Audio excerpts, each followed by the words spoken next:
All right, welcome back to another edition of the Throws Doc podcast. I'm your doc, Dr. Charles Inferna.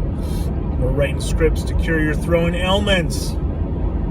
Today's ailments are not throwing related, although they could be. We'll find a connection as we go along. But I know everyone is dying to hear about our professional development session. And really, what I talked about with staff today was not so much about kids per se, but about what we can do as individuals to help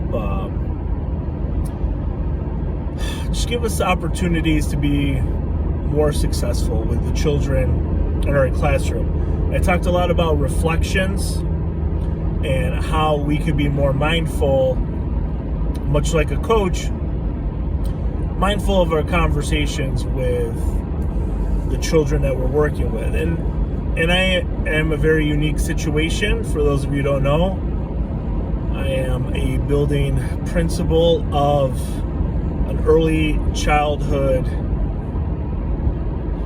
facility, I guess. A building part of a bigger school district, of course, where we only have pre-K students, so 3 and 4 year olds. So we have about 130 to 150 on any given day, depending on attendance.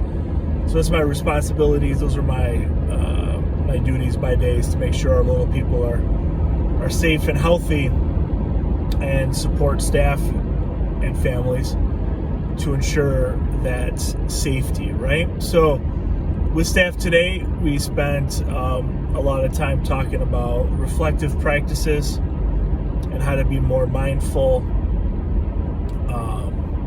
of conversations and what is, developmentally appropriate for kids.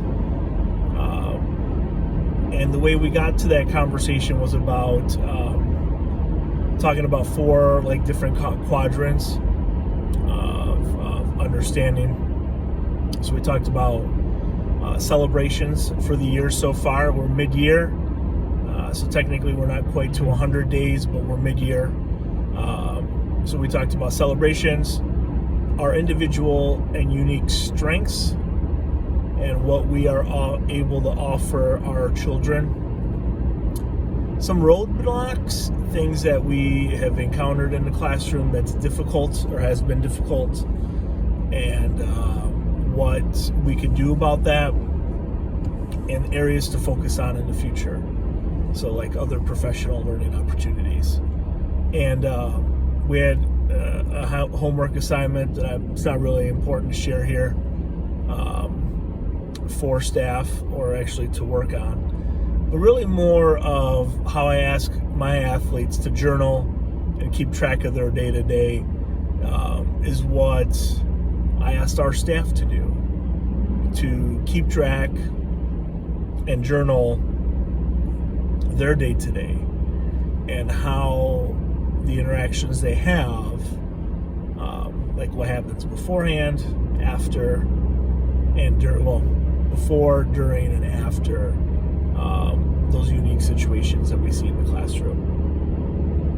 And I'm able to relate that to coaching, or actually bring my coaching hat into the classroom, because it's really the same coaching similarities, rather, coaching athletes and working with adults, because we all have goals, right? Things that we want to accomplish, or help our students accomplish in the classroom.